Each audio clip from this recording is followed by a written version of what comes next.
You know, people, we have to understand that, you know, it sounds alarmist, and it is. Because, I mean, playtime is over, Antoine. You know, I moved down here to Alabama on purpose, and I tell people this all the time. You know, this is where we should be. We should be in the South. We built this place. We should come back here, and we should buy up our property if they won't give it to us. Some of us that have left the South need to come back and start purchasing back some of this property and start doing what we need to do. You know, I know this is a right to work state, and it's the whole thing. It's an oxymoron. You have a right to work, but you don't have a right to live. Let me tell you something. No, there's a right to work for free. That's what they crazy. want. The things, the practices that I've seen, I have had such a culture shock. And I've been all over this country. I've seen a lot of things, Antoine, and I've never seen anything like Alabama. And I love Alabama. You hear me? That's why I'm staying here. This is why I want to help my people here as much as I can. I'm only one person. You're only one person. But we can give voice. We can give voice. We can give instruction. We can give help. We can connect the dots. And this is what we have to do, because we're too spread out right now. We need to start working together. Like you said, we have to collectivize on these jobs. We have to help start unions. We have to start fighting for workers' rights. We have to. And we have to understand that work is not contingent on citizenship. Right. When a state or a country has a minimum wage law, yes, that law should apply to undocumented people as well. Yeah, because it's going to cut out the bottom. Right. You know, we can't say immigrants drive down labor when it's the corporations that are choosing to underpay them and violate minimum wage laws and so doing. Right. So, if they have to pay a minimum wage, we have to understand that as workers, as people who work, we have to stand in solidarity with other workers. You know, one of the best things that corporations and bosses can do to you is they can switch you from people who are your peers. Right. They can switch you from people who, if you collectively organize, will make more money. And we have to understand that this is all a strategy to make sure that they are able to concentrate goods in the hands of those who already have enough goods, Herschel. And every profit that a corporation makes that you don't get is theft. Say it again. Every profit that a corporation gets that you don't get is theft. Food for thought.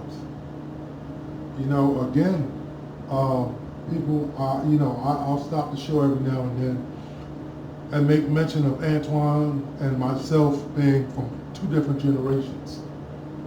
And and this is the model that we have to use.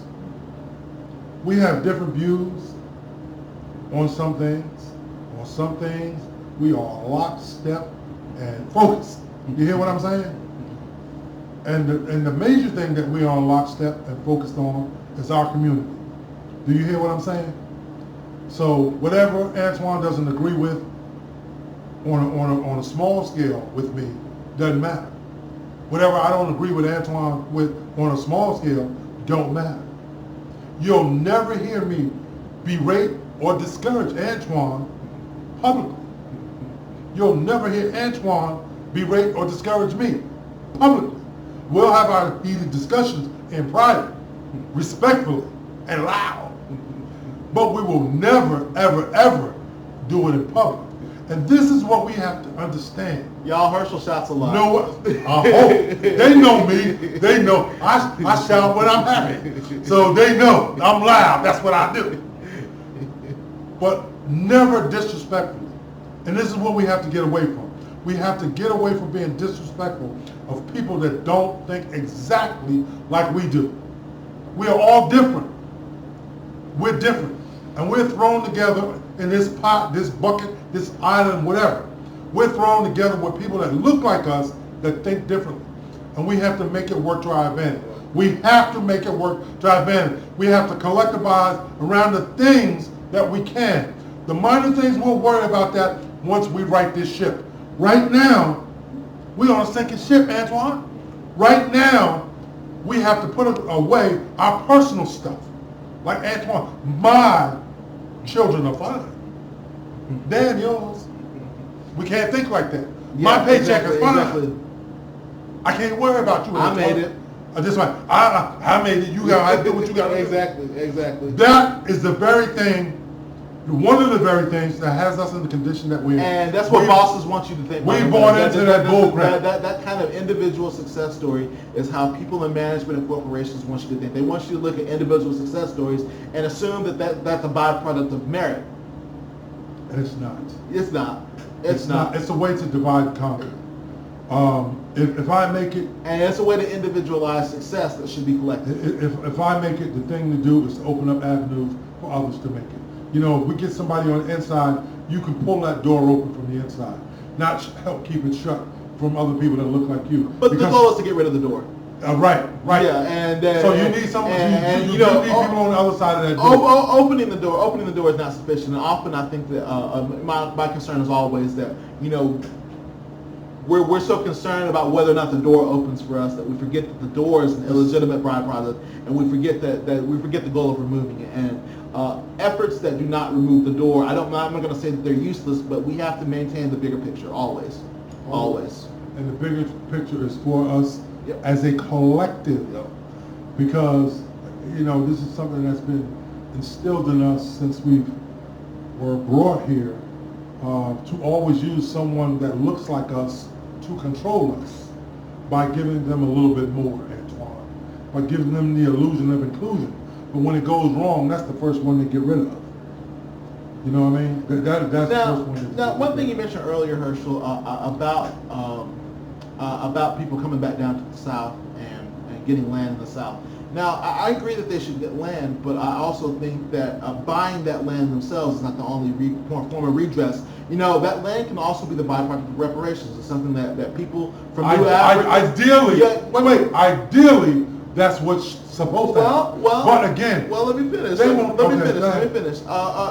Relevant to that, if I'm not mistaken, the House Judiciary Subcommittee on the Constitution, Civil Rights, and Civil Liberties is scheduled to hold a hearing on reparations on June the 19th of this month, Herschel. They are supposed to discuss why reparations should happen.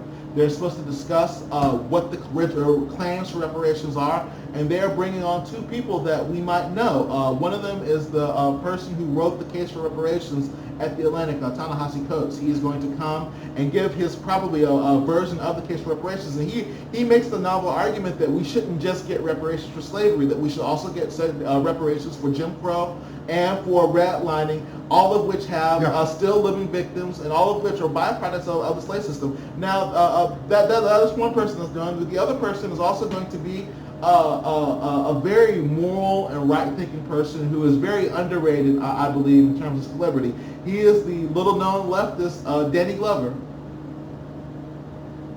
He is going to also be on the committee testifying in favor of reparations in pursuant to his long-standing politics. Now, I want to note something about Danny. I'm surprised, but I'm not surprised. No, I was surprised that he's going to be. Danny Glover has always been he's always been a right-thinking person. He does not give that. Everybody thinks of him as Albert, or the guy on Predator 2. Yeah. But he is actually a very smart and very astute political person. Yes, and one of the things that he has always wanted to do, that I hope he eventually does get a chance to do before he dies, is he's always wanted to make a movie about the Haitian Revolution. So, just keep that in the back of your mind as you listen to his testimony. But that's going to be on June 19th. Turn it on C-SPAN. C-SPAN also has a website, cspan.org, if I'm not mistaken, where you can look at live updates, so you can watch that testimony yourself. Give me the date. It's June 19th. June 19th is when you're going to hear it, and we're probably going to hopefully talk about it again before that happens. But you should be there.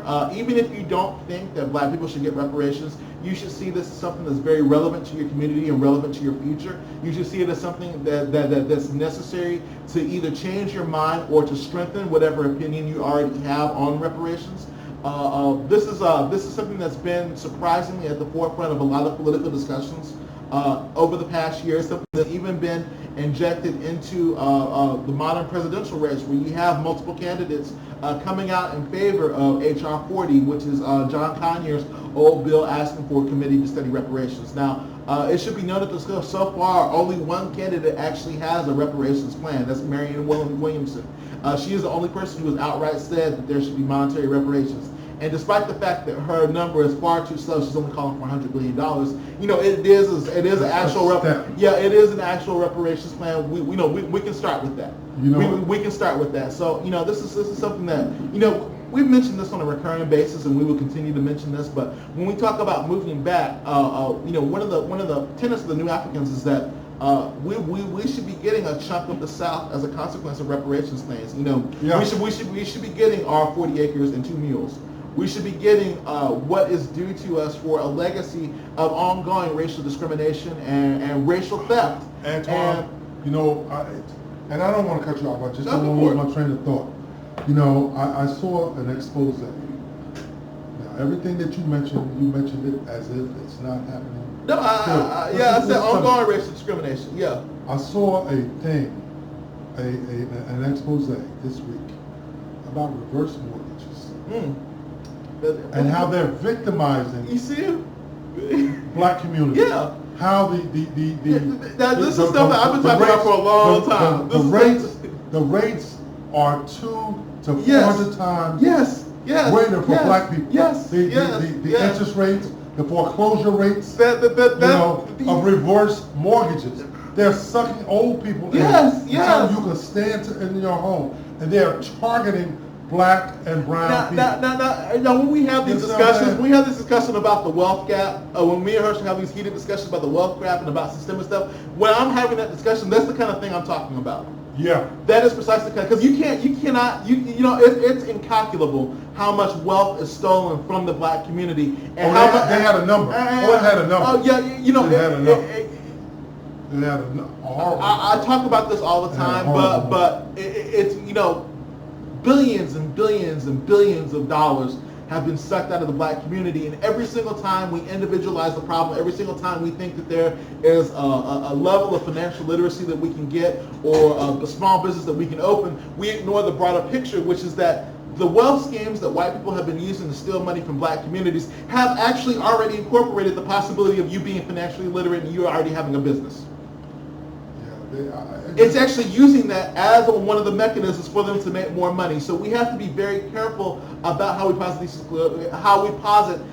why we in the black community are poor. The reason why we're poor is because our money is consistently stolen from us, because the government lets companies like Fannie Mae and Freddie Mac, lets companies like Wells Fargo, lets companies like CB&T and whatnot literally steal money from black communities. Billions of dollars from black communities. And if you are lecturing black people about why they're poor and not talking about that, you are doing a disservice to your people, and you're doing a disservice to the truth.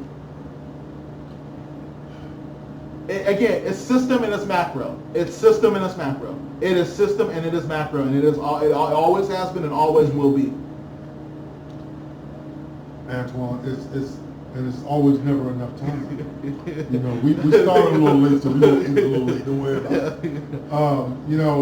We laugh here, and again, a lot of time we laugh to keep from crying, because we both have the same passion for our people, and we want our people to have the same passion for each other. We want you to understand that we are at a critical place in time. That's right. This is not a game. Nope. This is not alarmist. This is not overreacting. It's not. And let me say right now that the powers that be, whether they be white people, whether they be corporations, they are at war with you. They are at war with you. They are prosecuting a war against you. They are. You are their target. You are their target. And right now, we are having a collective decision about whether or not we're going to acknowledge that a war is taking place and whether or not we're going to take defensive measures against that war. Now, some of those defensive measures are going to be political. They're going to be tactical. They're going to be in terms of how we organize our community. They're going to have to be, they are also about the kind of world that we want to see and want to create. But so some of those defense mechanisms are going to be literal, Herschel. They have to be literal. And again, this is not alarmist like Herschel is saying. This is simply acknowledging what the stakes are. The stakes are life and death. The stakes are existential. The stakes are that we are currently in a context where white supremacy is supreme. White supremacy governs the economy. It governs what rights you have and what rights the agents of the state are willing to acknowledge. And so long as that's the case, you are at risk, black person. Yeah. You are at risk. And you are at risk whether or not you choose to be aware or informed. You are at risk whether or not you choose to be organized. And if you want to mitigate that risk, you cannot live by simply not thinking and not talking about it. Right. Right. And Antoine, I'm going to let that be our last word. And as we say every week in closing, Free the land. and all power to the people. You've been listening to Real Talk with Herschel, WKCG 99.1 on your FM dial. Every Saturday morning, 11 a.m. Central Standard Time to 1 p.m. I want everyone to remember love and unity and power, all power to the people.